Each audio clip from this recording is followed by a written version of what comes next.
ओम शांति।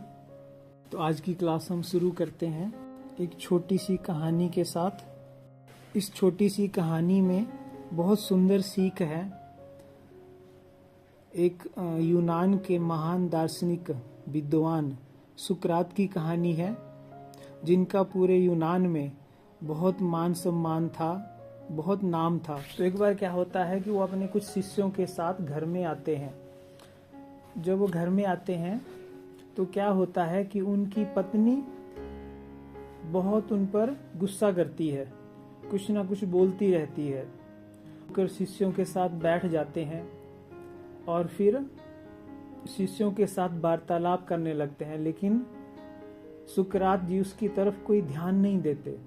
तो उसका क्रोध और ही बढ़ जाता है।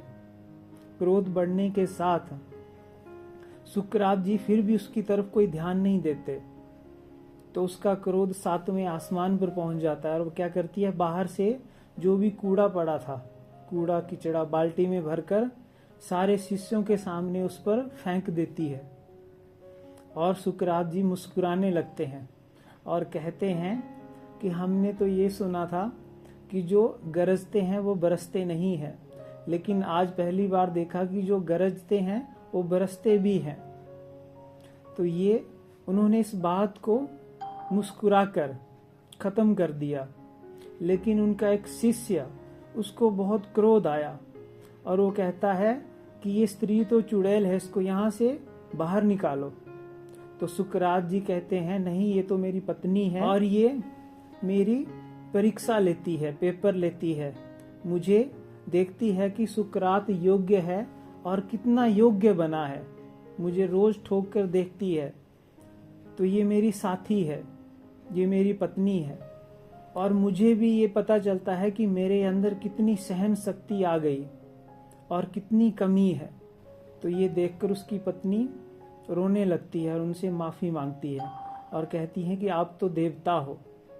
तो ये एक छोटी सी कहानी है कि जिसमें हमने ये सीख पाई कि कैसे हम परिस्थितियों का सामना कर सकते हैं। परिस्थितियों का सामना वही कर सकता है जिसका मन शांत है, और शांति ही सभी शक्तियों का बीज है। अगर शांति नहीं है तो सहन शक्ति नहीं है। सुकरात जी का मन शांत रहा, उन्होंने अपने मन को शांत रखा, इसलिए उन्होंने पत्नी के क्रोध का सामना किया। उसी शांति की वजह से उसकी पत्नी को भी एहसास हुआ कि मैंने गलत कर दिया। तो ये जो सहन शक्ति होती है, ये हमें बहुत आगे बढ़ाती है। कैसे?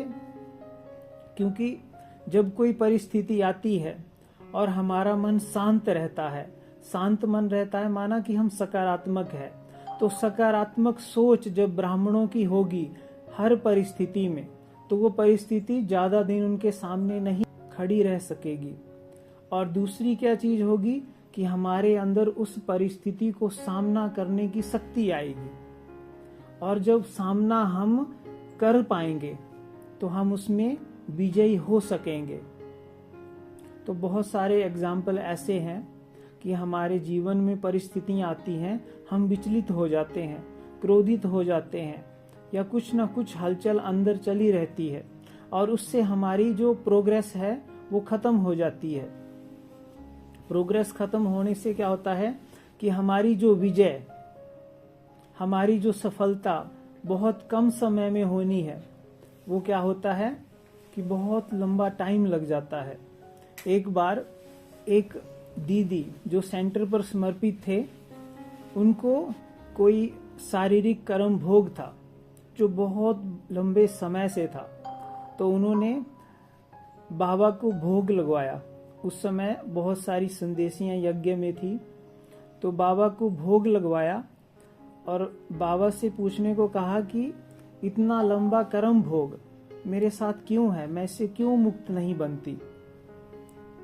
तो संदेश आया, तो बाबा ने कहा कि बच्ची, आपका योग पहले से कम हो गया, जबकि परिस्थिति आए तो हमारा योग और ही बढ़ना चाहिए, क्योंकि परिस्थितियों को जल्दी से जल्दी उनसे मुक्त होने के लिए पहला साधन है योग का बल।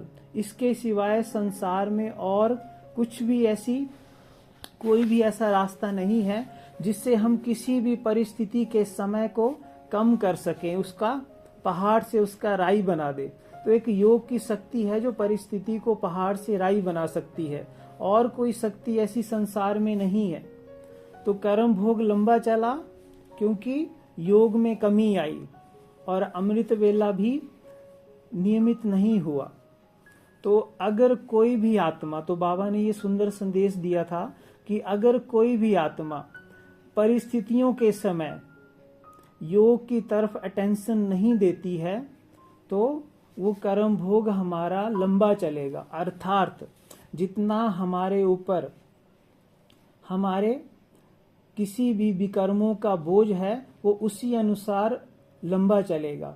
लेकिन अगर हमने अमृत वेला अच्छा किया, योग अच्छा रखा और निश्चय में भी पूरे पास हुए, तो क्या होगा, वो कर्म भोग आपका 15, 20, 25 साल चलने वाला 1-2 साल में खत्म हो जाएगा। तो ये सारी बात है योग की। और बाबा इस समय पर खास अमृत वेला योग पर बहुत हमारा अटेंशन खिंचवा रहे हैं। आपने देखना कि जो भी यज्ञ में संदेश आते हैं या भोग लगता है तो बाबा उसके माध्यम से यही कहते हैं कि बच्चे स्थिति बनाओ। स्थिति बनाने का सबसे सुंदर साधन है अमृत वेला योग, और थोड़ा हम मौन का अभ्यास करें। मौन का अभ्यास हमारा तब होता है जब हम अव्यक्त स्थिति में स्थित रहने का अभ्यास करते हैं, क्योंकि देह भान में अगर हम रहते हैं तो मौन हमारा नहीं होगा। तो हम कोई ना कोई ऐसा समय फिक्स करें, 1 घंटा 2 घंटा, जिससे हमारी अव्यक्त स्थिति और गहरी होती जाए। और दूसरा अमृत वेला, क्योंकि अमृत वेला बाबा हमें वो शक्ति देता है कि हम किसी भी बड़ी से बड़ी परिस्थिति को, किसी भी कर्म भोग को छोटा कर सकते हैं। तो ये शक्ति अमृत वेला योग में समाई है। अब अमृत वेला योग भी हम देखते हैं कि बहुत सारे भाई बहन 2 घंटा 3 घंटा बैठने की जिद करते हैं, और उसमें क्या होता है कि जबरदस्ती खुद को बैठाते हैं, जबकि आपका मन, आपका शरीर योग में नहीं बैठता है। तो हम क्या करें कि योग हमारा चाहे आधा घंटा हो, लेकिन वो इतना प्रेम भरा हो, इतना एकाग्र हो कि जैसे हम उस सागर में समा गए। तो ये जो आधा घंटा योग का बल होगा, ये बहुत हमें आगे बढ़ने में मदद करेगा, हमारे विकर्मों को विनाश करेगा। तो अगर हम इस हफ्ते की, पिछले हफ्ते की कुछ मुरलियों को देखें तो उसमें बाबा ने विशेष अटेंशन क्या खिंचवाया, और बार बार बाबा बीच बीच में मुरली में कहते हैं कि अमृत वेला प्यार से याद करो, बाबा को बहुत प्यार से याद करो। बाबा और कुछ नहीं कहते, सिर्फ एक ही वर्ड कहते हैं कि प्यार से याद करो। जब हमारी याद में प्रेम आएगा तभी हमारे अंदर बाबा से संपूर्ण शक्तियां आत्मा में भरेंगी, क्योंकि ये प्रेम चुंबक है जो आपको योग का आनंद देगा, योग में एकाग्र बनाएगा, और बाबा भी हमें अपनी संपूर्ण शक्तियां और वरदान देगा। अगर हम योग ऐसे ही फॉर्मेलिटी करते हैं तो हम वो प्राप्ति नहीं कर सकते जो हमें करनी चाहिए।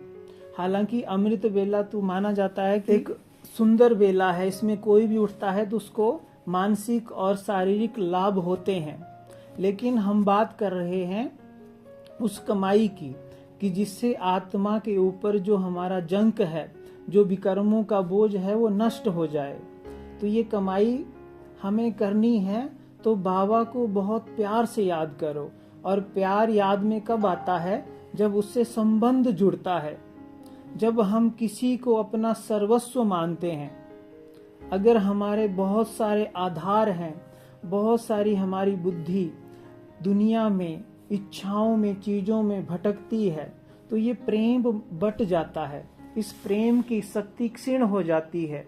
लेकिन जैसे हम देखेंगे कि कोई व्यक्ति डूब रहा है और उसके सामने कोई खड़ा है, तो वो पूरी दुनिया को भूल जाता है और सिर्फ उससे ही ये इच्छा रखता है, उसे ही स्मरण करता है, उसकी तरफ बुद्धि लगा देता है कि ये मुझे बचा लेगा।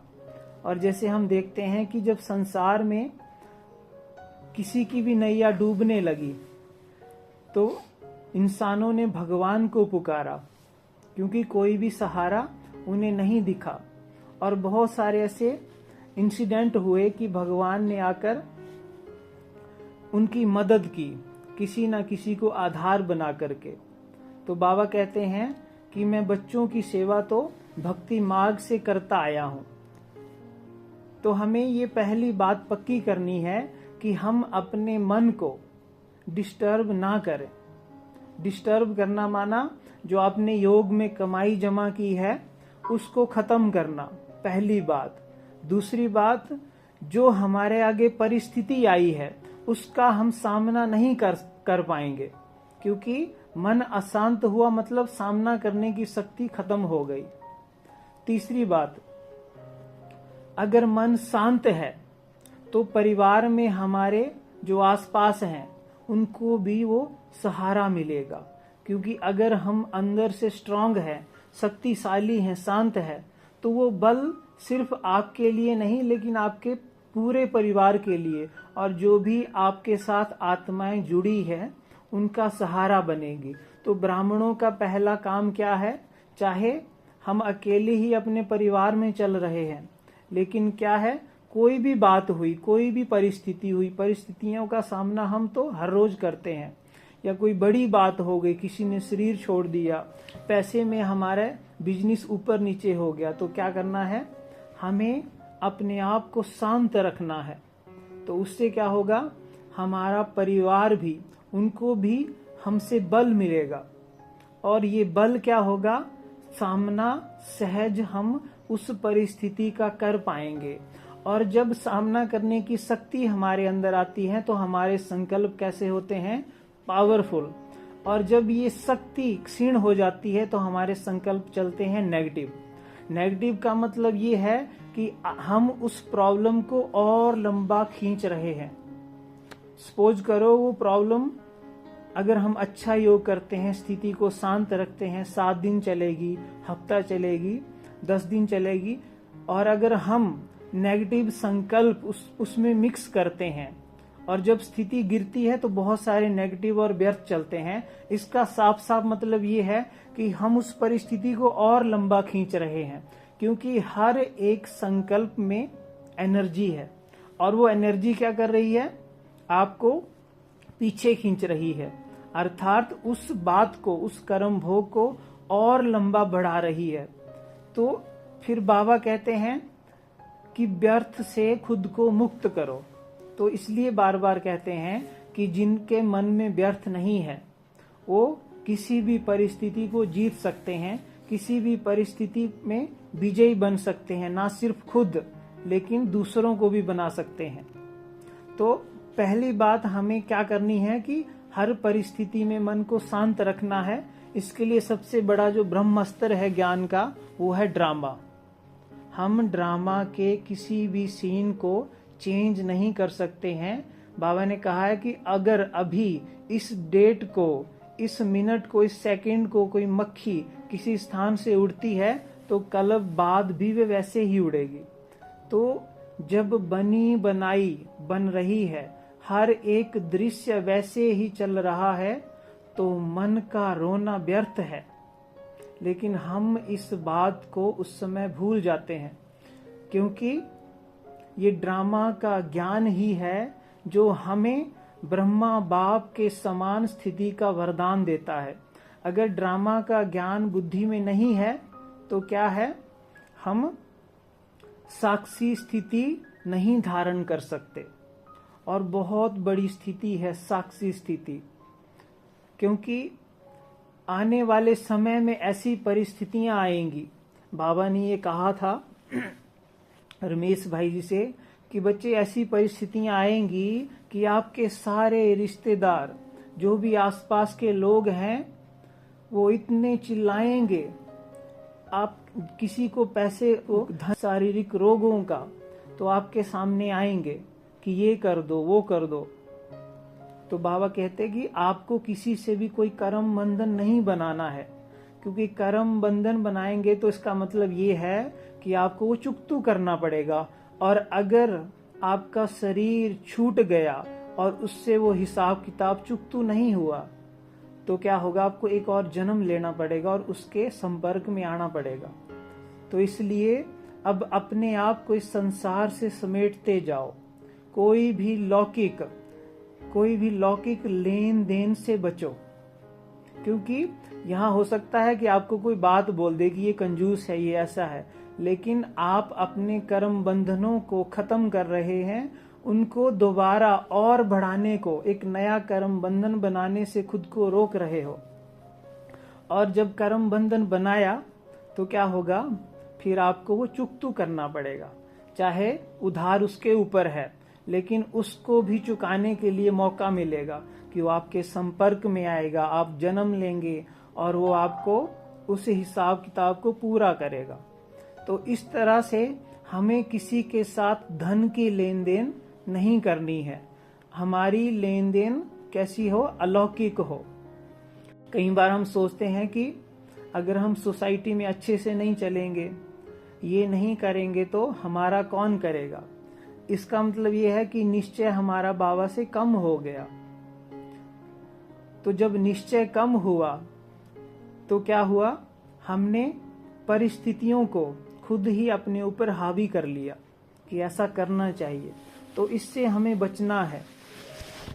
परिस्थितियों का सामना करने के लिए मन को शांत रखना, अमृत वेला योग बहुत अच्छा करना, जिसको कहते हैं कि प्यार के सागर में समा जाओ। और सबसे शक्तिशाली योग है बिंदु बनकर बिंदु में समा जाना। ये सबसे शक्तिशाली योग है जिससे हमारे बहुत सारे विकर्म विनाश होते हैं। लेकिन उस स्थिति तक पहुंचने के लिए हम क्या करें, सुबह बहुत अच्छे अच्छे संकल्प करें, बाबा से कोई रिश्ता जोड़ें जो आपको बहुत प्रिय है या जिस रिश्ते की कमी है। और फिर क्योंकि एकदम से अगर आप बिंदु में समाएंगे तो क्या होगा, वो प्यार की भासना नहीं आएगी, वो एकाग्रता नहीं बनेगी। तो सबसे पहले हम बहुत शुद्ध संकल्प करें। आजकल मैं एक संकल्प करता हूँ रोज सोते हुए, चाहे जीवन में कितनी भी कमियां हैं, कैसा भी अभाव है, लेकिन सोते हुए मैं जैसे बाबा को चार्ट देता हूँ तो उसमें लिखता हूँ, बाबा कि आज का दिन कैसा रहा, अच्छा रहा, बुरा रहा, कोई गलती हुई, कोई व्यर्थ चला, तो वो बाबा को सौंप कर उसके बाद कि शुक्रिया बाबा, आपने मुझे भरपूर कर दिया, सब कुछ दे दिया। तो ये संकल्प जब हम करेंगे तो बाबा भी हमें तथास्तु कहेगा, क्योंकि जब हम कोई संकल्प करते हैं तो हमें ब्रह्मांड की शक्तियां क्या बोलती हैं, तथास्तु। तो ये संकल्प करो, तो ये संकल्प क्या करेगा, आपको भरपूर करता जाएगा।